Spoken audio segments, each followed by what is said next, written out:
almost said praise God. Sorry. The only time I hold mics, well, not the only time. Let's leave that. But it's great to be here. I want to say thank you to the organizers for having me moderate and contribute to this panel.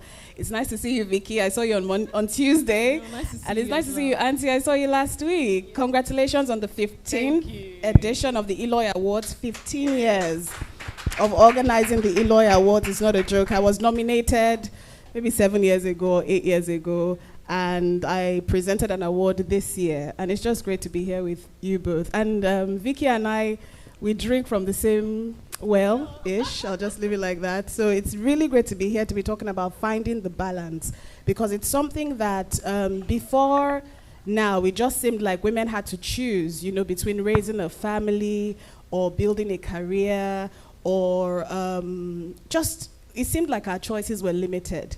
But now we're seeing women who are finding the balance, and that's what we want to talk about. We want to encourage people, encourage women to live their fullest and their brightest lives. And maybe I'll share the Big Jen story because it kind of ties into this, or maybe not. But let's talk about what finding the balance means to you. I'll start with you, Auntie Tewa. I'm going to call her Auntie Tewa. I'm sorry, I know it's a corporate event, but this is Auntie Tewa to me, please. Dr. Tewa, okay. Yes, Dr. Tewa. What does finding the balance mean to you? Right. Great afternoon, everybody. And it's great to be here. And well done, FSDH. Lovely, lovely event. I'm excited. When one woman wins, we all win. Yeah. I love that. Yeah. I love that. So, talking about balance, I am from a school of thought that, of the fact that there really is no balance. Because when you try to, balance everything, then you weigh yourself out, and then, everybody around you suffers as well. So I'm going to talk from my experience as a mother, a wife, and an entrepreneur. I've been an entrepreneur for over 20 years, and I've been married for 21 years. And the way I've been able to juggle everything together is just making sure that at one point in my, at whatever point, whatever is important is what I make time for, so to speak. Because if you're saying, oh, you want to be everything to everyone, you become nothing to anybody. And it will not, it will not have a great impact on your children or your husband or your business as well. So what I have been able to do, and, fingers crossed to God's glory successfully well, is trying to look for what I can do at certain points that would make me tick the box of being, fulfilling this and fulfilling that, including, self-care as well. Because we tend to be so, okay, yeah, I'm a mother, and because I'm a mother, I have to be there for my children, and I have to do my work, otherwise people are going to think you're a bad mother, you're a brother. I've come to a point where that balance can't be, linear, if linear is the word, can't be straight. So you make sure that whatever you're not able to do, you get people who can support you to be able to do that, because we are not perfect. We're imperfect human beings, wanting a perfect experience, so to speak. And whatever it is that the business needs as well, I'm able to do that with, hands that can help with that. So there really is no balance. It's just that it's just making the best of whatever situation is at that point in time, making sure that everybody is fine. I mean, number one priority is the home. After God, actually. So God, the home, and then the business. Number one, so the priority is making sure that the children are fine. And then also carrying the children along as well. Because what I have found out is in my business, having to travel all the time or not being at home and things like that, when I began to talk to my children about what I do, they got excited about it. And they know that, okay, mommy has to be away for now because of X, Y, Z. And I'm proud to say that I have raised, I'm still raising great children, because they're 19 and 16 now, and none of them can say, oh, mommy was never there when XYZ was happening. When they had to do something in school, that was priority at that moment, and that needed to be done. When I had to be at speaking engagement or anything for the office, that was priority at that point, and that needed to be done. When I needed to to be with my husband, that was priority, and that needed to be done. So it's just basically looking for, identifying what is priority at that time and making sure you give your best to it at that time. Okay, thank you. Thank you. Okay, Veekee, do you agree? Do you think there is no balance? Like, balance is not possible? Well, first of all, hello everyone. And thank you, FSDH, for having me. Okay, so I'm happy that we have Dr. Tewa, who's a mother and a wife. Myself, I'm single at the moment, engaged. I'm not married yet, never been a mom, so I cannot relate to the mother aspect and the wife aspect, but I'm also very happy and privileged to be here because I actually just learned some things from just a few minutes of listening to her. So if I want to talk about balance, I will talk about the fact that I'm a businesswoman and I do a lot of things like in different industries. And I've had people who are friends of mine and family members tell me, oh, Veekee, you need to find a balance, because every time they see me, I'm either looking like I'm so stressed out, you know, I need to go to the hospital, I need to take some time off. And I know that there was a time where I literally used to walk 3 days straight without enough sleep, without proper sleep, doing different things, doing music, doing Zion worship, which is like my gospel work, doing fashion designing, doing influencing. And like she said, I also do not agree that you need to make a balance, because I do what I need to do at every point in time. When I need to influence, I have to influence. When I need to make dresses, I have to make dresses because I have to survive. When I need to do music, I have to do music because it's also in my line of life. I want to be a gospel artist, and I know that this is what I was called for. So if I'm saying I need to choose one over the other, or I need to try so hard to find a balance, I might end up not doing everything that I know I was called to do. Most people ask me all the time, how do you balance doing God's work, because you do it really well and all the time? How do you balance that with doing music and being a fashion designer? I usually don't have an answer for them. All I always say is, I just know I don't have a choice. God's work is primary. Like, it comes even first before my business, even as I know that I have to work to make a living. So I believe that if as a woman, if you know the things that you are called to do, if you have a clear vision of the things that you are called to do in life, you just would be able to do everything together by God's grace, basically. Okay, great. I mean, it's good to hear both your answers. And you sort of touched on, because I don't believe that it's impossible to have balance. And from your response, Dr. Tewa, you hinted at it. You know, you get the support for the things that you cannot commit to at that time. That's what I believe. You know, so say I have to look after the family. I'm here. School runs are at 2 p.m. I'm not going to make school runs today. There is support for that. Do you understand what I'm saying? I believe that's how I create balance in my own life. There are people at work who are attending to the clients now and all of that because I'm not there to respond to certain emails. So, I mean, for panels like this, honestly, there's no right or wrong answer. And I really want to pass that across. There's no right answer. There's no wrong answer. The answer that is right is the one that resonates with you and the one that you live with. But for me, I truly believe in the power of a support system. And I think that we are blessed here. You know, we're not paying $40 per hour for for childcare. We're not paying £30 and all of that. We can get affordable childcare and support here. So I think a support system should be put in place to really help women become the best that they can be. But we also want to talk about just the idea of being a wholesome woman. Okay, so it's not just about the balance with family and career and all of that. It's being wholesome. It's being the total package. I feel like asking, do you really think there's a total package?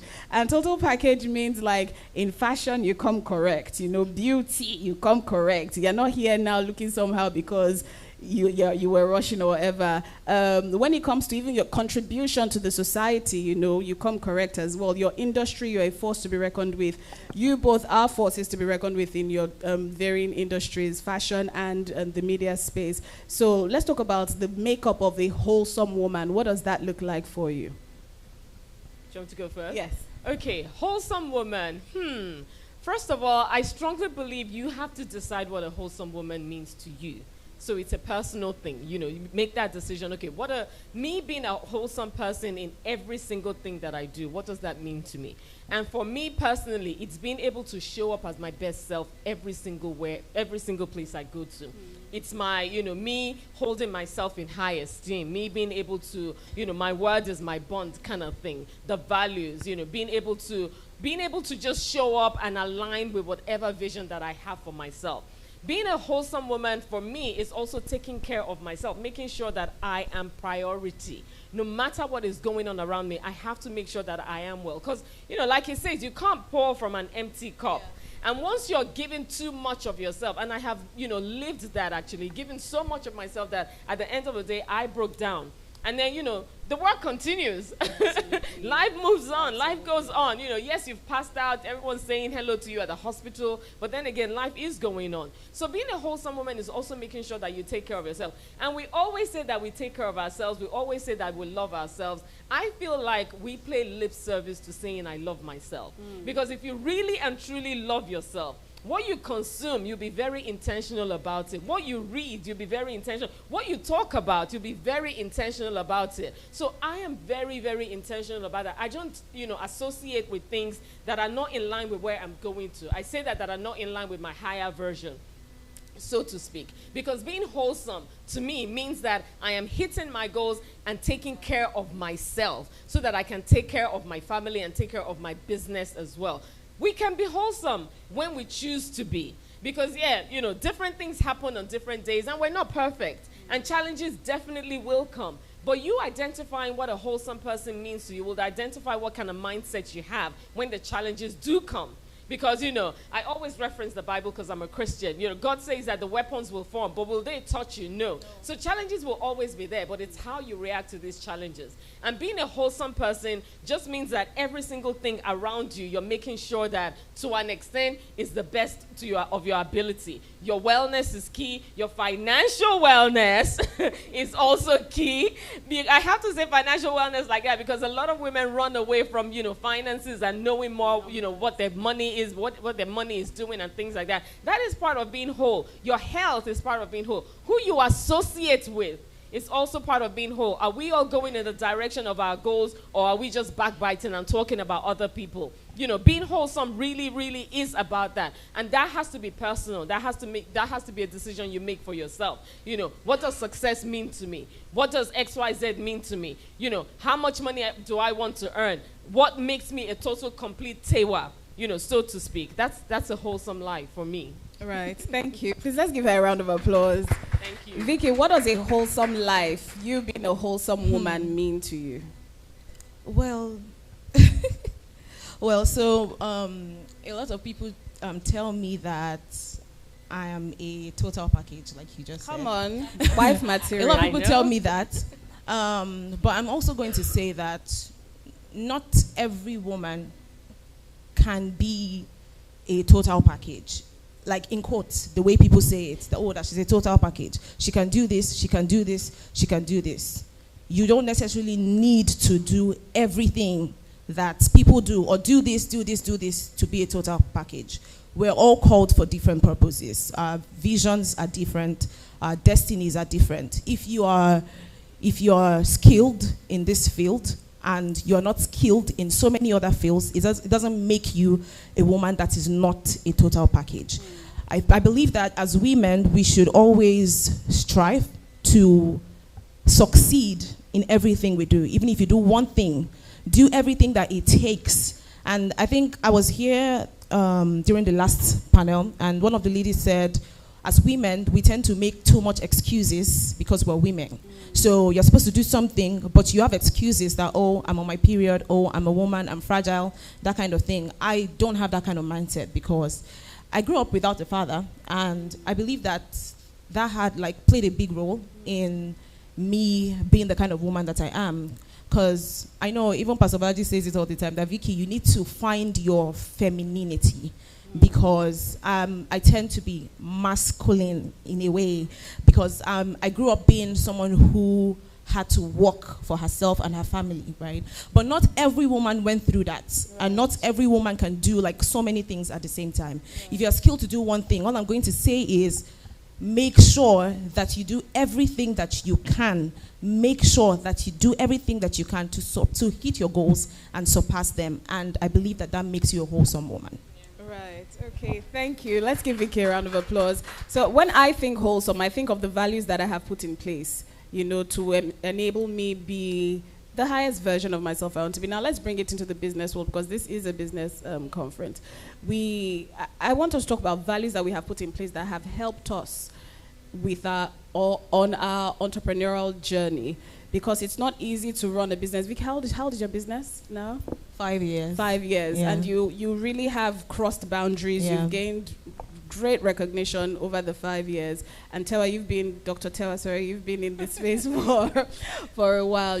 Let's talk about the values that you have put in place, because one message that this platform wants to push is that you can be a person of integrity, a woman of integrity, and still build a solid business. So what are some of those values that you have put in place that have enabled you to have these sustainable businesses that you both have now? Let Vicky. Okay. I would say some of the values that I actually set for myself before I started my brand would be consistency, would be hard work, would be integrity as well. And then generally, personally, would be being kind to people. And how integrity has helped me, I would say at the start of my business, when I started, I literally had no money to start anything. And because I had I held myself at a very high esteem, I would have done what young people in Ajegunle, where I grew up, young girls used to do, to start a business. Even if, I know I have this talent, but I don't have the funds. There's some things I would have done that we know is wrong. But a lot of young girls in Ajegunle, where I grew up, I know it happens everywhere, but where I grew up, it was like a normal thing.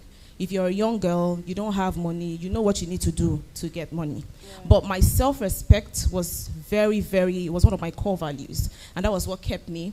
And that was what fueled my hard work and consistency. And over the years, I think these are the 3 things that have kept me. Because I've been in spaces where, even when I thought I was trying, there were still opportunities that came, bigger opportunities, that were tempting. But because I had these values, I was able to stay on the path of those values to my goals. So, yeah, those are the things that kept. Thank you. Thank you for actually sharing that. Please, let's give her a round of applause. And thank you for being vulnerable on this panel. And I feel like I made an assumption, I made an assumption that, so let me ask the first question, and then Auntie, you're going to respond. Can you be a person of integrity and make it in this great country of Nigeria? Absolutely. Yes, you can. It might take longer, but you can. Absolutely. Okay, all right, so we've established that. With God on your side, though. I know, right? So you have to now be prayerful. Yeah. Exactly. If you don't want to with pray, God on your side. Because, like Dr. Sewa said, it might take longer. Right. I don't think mine took too long. Because it's just been 5 years, and God has been faithful. Right. I lost my dad when I was 5, and my uncles were helpful in terms of sending us to private schools in Ajegunle, even if they were not very, very good schools, but they were one of the best schools there. When my last born was about to finish secondary school, I think he had 3 years left. There was no more support, so he had to go to public school. And I felt really bad because myself and my first brother were able to go to private schools, but he had to go to a public school. And those were schools that when I used to go to school and I see those people coming back from school, I'm always like, these people now, wow. But my brother had to go there. And guess what? Just after 4 years in business, I was able to send my brother to the UK. And he's there, he's doing his second year in the university now. And this is something that I see only big men, rich families do. And with the help of God, in just 4 years in business, that's a very short time, I'm able to sponsor someone to school in the UK. It's a lot of money. So with the help of God, it can take you 2 years. It can take you 1 year with the right people. I would say that I didn't have people to really advise me when I started business. It's not like now that I see a lot of people, a lot of upcoming fashion designers, they now have access to, talking to people like us to say, oh, please, can you tell me how you did this? I didn't have any of that because when I started, I don't think that fashion designers were really showing us anything on social media that, you know what, this is a good business to do. I think it was when I started that people now started knowing that, wow, there's actually money in this business and there's dignity in this business, or that this business is a business that can be valued or that you can do, and people will still look at you like, oh, you are this, that kind of thing. So yes, so with God on your side and with the fact that there are people now that you can talk to, if you have the right people, it can take you 1 year, it can take you 1 month, it can take you 2 months, because God can do what men will do in 5 years, God can do in 1 hour. 1 minute. I love it. I love it. I love it. Thank you, Veekee. And after what you've said, I won't complain about your prices again. I'll just accept any invoice you send. I'll just say, how many times can I pay? But Dr. Tewa, let's talk about values that you have put in place that have helped you build the business that you have now. Right. Okay. Values. What jumped at me is the fact, I don't know if I can call it a value, but maybe it's a virtue, so to speak, believing in yourself.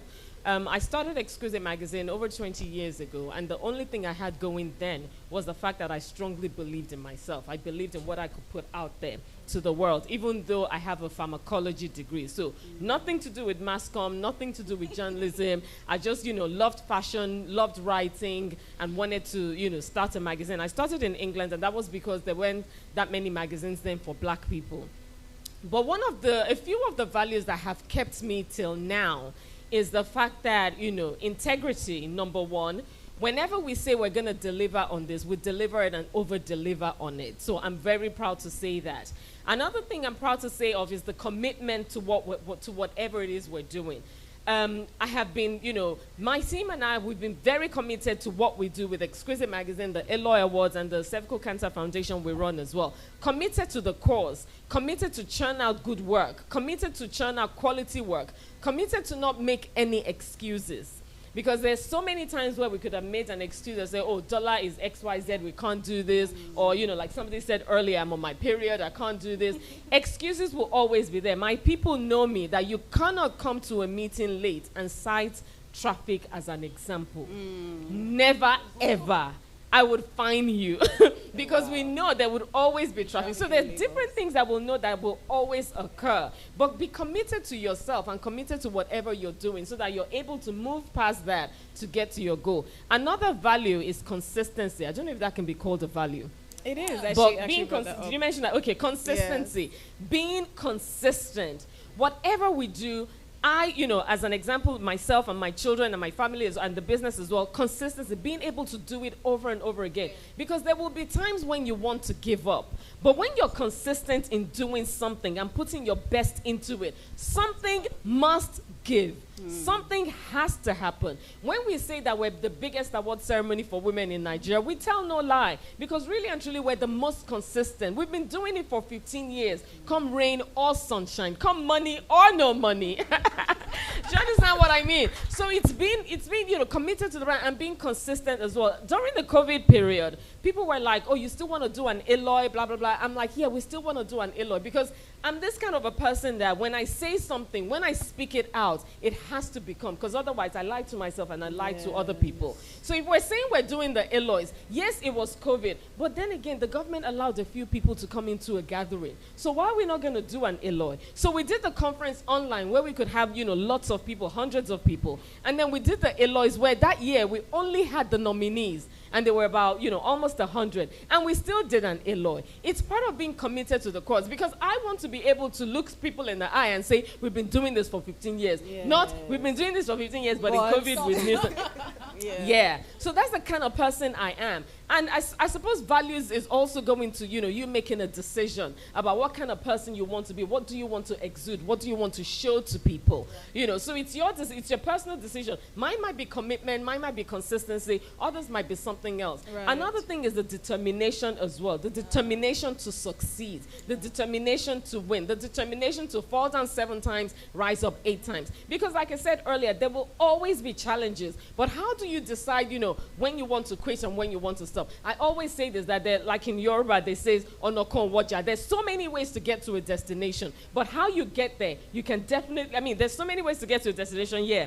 but let the destination remain the same. And then how you get there can then be different. So being determined as well. And I have a, can't give up spirit. I cannot give up. You've said you're going to do this, you're going to do this. And it also goes back to the fact that I have this mindset that that my vision or my ideas are God's words for me. And God's words don't return to him void. So whenever I have an idea, the first thing I usually do is just cover my face and like, oh God, why did you let me think this?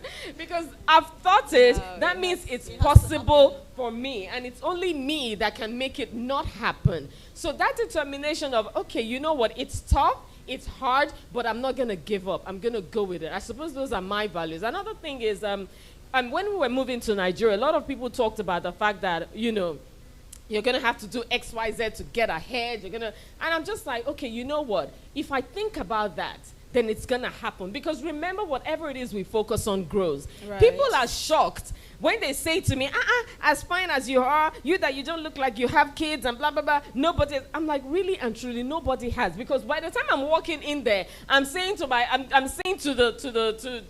atmosphere, I cover myself, and I'm saying that any man that looks at me will only want to do business with me. So it's shocking that it's happening, but it happens because that's what I focus on. That's what I think of. And whenever, and then I know how to show up to places as well. So I'm not, in any way encouraging anything. But it all goes down to, what do you value about yourself? Right. I value my business. I value my person. And I value, whatever I bring to the table. And I come across as confident at that, being able to pull all of those out. So amazing. I guess. Amazing. Thank you so much. I'm actually really learning here. I'll just share from my experience. I think one very important value to me is excellence. It's how I show up. Yeah. Now, earlier this year, and Olive talked about it when she was doing introductions, I partnered with a 50-year-old American media company, Essence. My company is not 3 years old yet. We're really young. And so to have that sort of partnership with a 50-year-old company, I knew that I had to come correct. Yeah. First of all, I understand that a lot of people's, in quotes, destinies are tied to the decisions I make. And so if I show up well and I'm showing up as a representative of the film and TV industry in Nigeria, it gives the film and TV industry in Nigeria an opportunity next year and 2 years from now and 3, 4, 5 years from now. And so I just want to pass that across as well, that a lot of people's destinies are tied to the decisions you make, and how you show up is really, really important. And I'm so happy, we have a green light for next year. We've been greenlit for next year, which is great and fantastic for the industry. So excellence is key. In fact, it was so funny. One of the Essence organizers or execs were asking me about my PR plan. What was the strategy? Can I share the strategy? It was that we went all out. I said, okay, this is Nollywood. Who is the person that can represent Nollywood? And they'll know that, okay, Nollywood came. And it was, for me, it was RMD. At that point, if RMD shows up, that's it. I even told my husband, sir, so honestly, if you cannot make it, it's okay. RMD is coming, I'm fine, do you understand? And he showed up, Stella Damaso showed up, a bunch of people showed up to America. We also partnered with the US government. So the US consulate gave 10 people visas. This is when people are looking for dates and all of that. So it was just important that it was a good package. And I want us to have that kind of mindset that when we're doing stuff, we do it at the highest level. Yeah. We do it at the best level. We do it at the most excellent level so that people will want to partner with us and other people will get opportunities because of the decisions we have made. Yeah. That's my TED Talk for now. Okay. I really want us to quickly talk about social impact before we leave. Social impact is not something that, it's not a cultural thing for us, in my opinion. We don't have a philanthropy mentality. We don't have a charity or give back.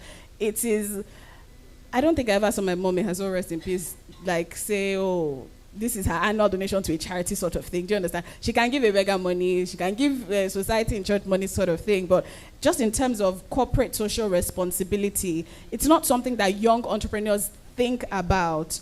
And I would like us to delve into that. It is something that I believe should be a culture for us. If you go to America, they are so big on donations and fundraisers and giving back and all of that. And I truly believe, what's that thing of givers never lack? Yes. Do you understand? I think, honestly, in my head, and I'm not saying there's any research backing this up, but I really think that's why America is one of the most prosperous nations in the world. They have the most number of millionaires and possibly billionaires with Russia and China and a few other countries. We don't really have that because we're not really a giving people. I'm not sure why. So for entrepreneurs who are overseeing companies and just leaders to a group of people, how do we start to push the social impact culture? Not to put either of you on the spot. You have a charity, okay. Talk to me about your corporate social responsibility of your companies, and then how do we push that sort of culture from the onset? So I don't want to talk too much, but I want an entrepreneur who is about to start a business to actually factor that in. Like, what am I going to be giving back this year? No matter if I make profit, if I break even, whatever it is, what is my give back? What is my, what's the impact I'm trying to make? Yeah. Should I go first? Okay. So, I mean, I have a foundation, and let me go back to the grassroots of how I started giving back. I would say that my faith has a big role to play, because when I got born again, what I decided to do, or how I decided to live my life, is how Christ lived his life, or how Christ wants us to live our lives as Christians. And one of the things that I put at the top of my list of living a Christ-like life is being kind to people, humility, and sharing the little that I have with everyone around me.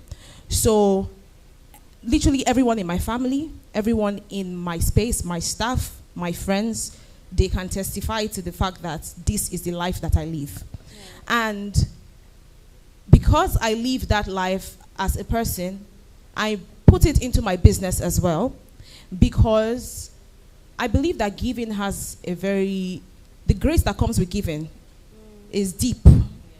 There's no grace bigger than the grace of giving. And I'm a testament of that, because I believe it has played a very, very big role in my success in business and every aspect of life.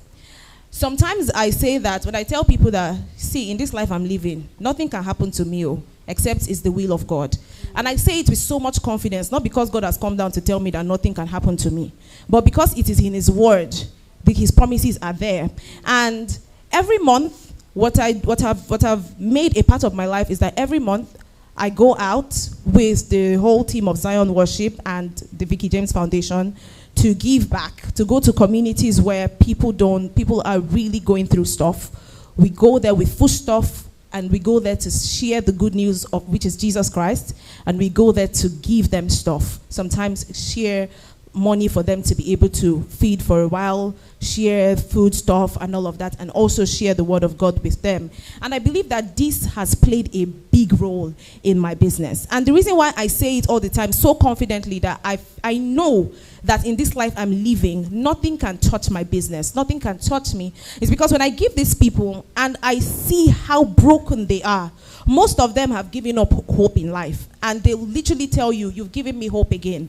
They'll literally tell you that because of this that you've done, I know that God is still thinking of me. And that is just the heartbeat of God. And that gives you, I believe that if you are able to give back to the society, and this is me just talking about my personal thing, with my business, I give back by, I know some of you here might know the Veekee James Gala.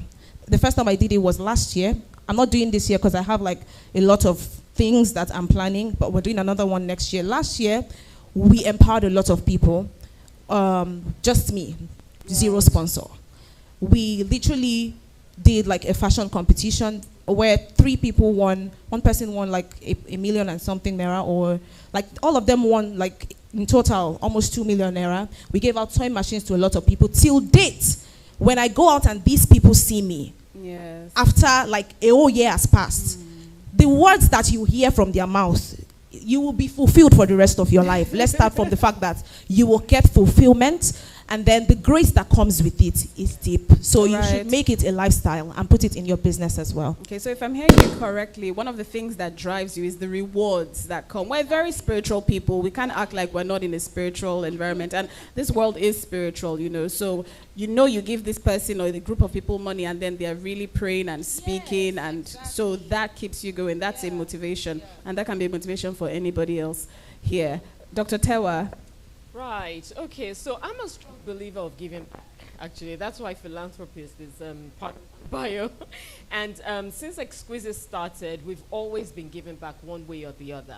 I don't know if it's a cultural, because I thought Nigerians love giving. I mean, I thought so, yeah. So not on this scale. The people that are saying maybe. Yes, we know the people that are saying yes. Because I thought the executive level are the ones that are saying yes. These upcomers, how many of us have young businesses, 2-year-old businesses, 1-year-old businesses? Do you have a culture of CSR? You do.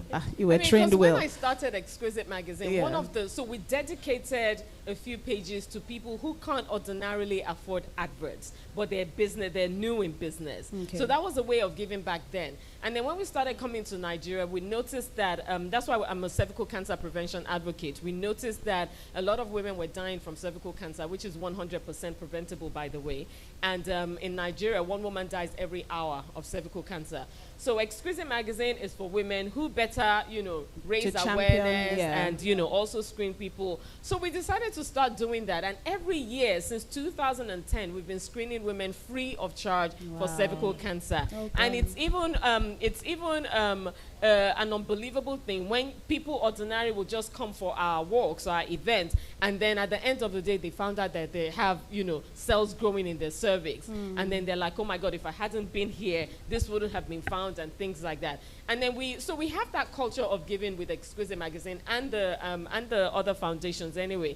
And then I suppose with that culture, when I started my business, I repeat, over 20 years ago, I didn't have the knowledge or the know-how to run a magazine. I'm a pharmacologist, science student, science background, didn't know anything about even running a business. And it took a while for me to get onto the bandwagon of even making, enough money to be able to churn the business around. So we thought there's so many businesses in Nigeria being run by women. I mean, over 40, I think almost 50% of SMEs in Nigeria are run by women. And a lot of people do it because, maybe some even think of it as a hobby, or maybe some people think of it as something that they want to do full time, but don't have that knowledge or how to go through it. So that's a challenge. And we're like, okay, I've been in this space where I was looking for information. I couldn't find the information. It took me longer to get to XYZ. Let's shorten the time it takes other women to get to a certain point. Let's empower them. That's why the Eloy Awards Foundation is very big on women empowerment. We provide them entrepreneurial trainings. We provide them access to affordable loans. We provide them grants as well. This is a form of giving back. And when you hear these stories, so they get onto the Eloy Sustainable Empowerment Program for 3 months. People who ordinarily won't be making XYZ when they started. And at the end of the 3 months, they're now churning in money that they didn't even know they could do. And their mindsets are changed as well. And they're now, they're now seeing their businesses as proper businesses. Yeah. That is an unbelievable, feeling. Yeah. I mean, it's like, you're seeing this person growing and their businesses. I mean, we always say that our aim is to build thriving businesses. And then you see these businesses grow from whatever it was before onto something else, and you're like, wow. So that there's a joy that comes with that comes with giving back, and then you seeing the returns. And I always say this to people, even people who are starting their businesses from scratch, that identify, even if it's 1%, 2%, whatever percent, just to give back to the community, because it's that community that's going to serve you. You're selling to that community, so you need to invest in it as well. Right. Thank you so much. Thank you. I'm hearing you speak, and I'm thinking of FSDH as well. Putting something like this together for women is fantastic. Thank you. This has been enlightening and inspiring for me. I hope you have learned a thing or two. Value system, finding the balance, if that's possible, or if that's something you think is possible for you. Being a person of integrity in business and still making it. And of course, we can't leave out the God factor, because that came up for both of you. And corporate social responsibility in terms of giving back, social impact, very important. Let's start factoring that into our businesses. Did we enjoy this panel? Was it? Was okay, right? Okay. Thank you. We've come to the end of the panel. Thank you very much, Olive.